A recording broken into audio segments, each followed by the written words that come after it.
Alright, after Batman, Tim Burton pretty much had free reign to do whatever he wants, so he was like, I'm gonna make Batman my way. So now we have Batman Returns. So let's review that one.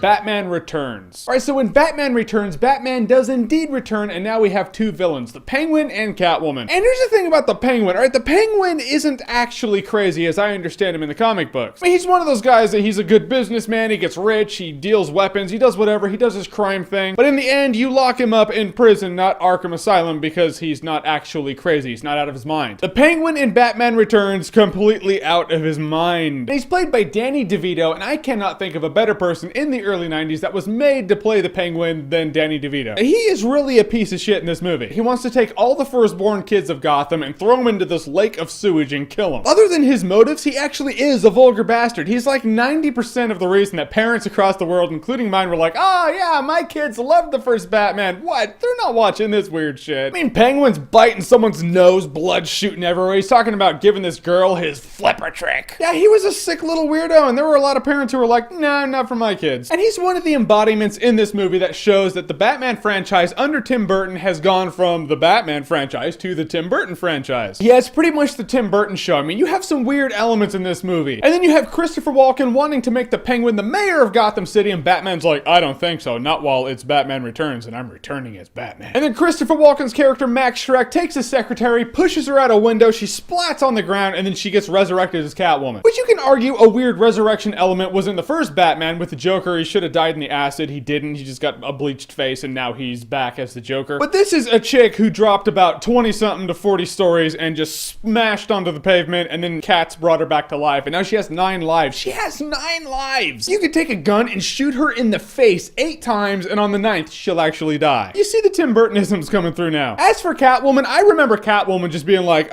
she's the reason I hit puberty. You know, you remember watching it and you're like, oh yeah, Michelle Pfeiffer, best Catwoman ever. She's hot, she's sexy, and then you watch it now and you're like, she's kind of a whore. There's no better definition to define her than absolute slutbag whore. She gets done with a scrap with Batman, she's feeling him up and grabbing his balls or whatever. I mean, granted, Batman and Catwoman need that sexual tension, you know, that energy. But there's more to sexual tension than licking a guy's face and grabbing his balls after you fight him. However, she does work for this weird Tim Burton live-action cartoon that we're watching that is entertaining as hell, but the definitive Catwoman that I remember her being, not so much as I watch it as an adult. Don't get me wrong, Catwoman's still hot as hell, but I'm just saying, it's like that really, you're glad she's slutty hot. You know, there are girls like that where you're like, I don't require you to be sexy or smart or anything like that.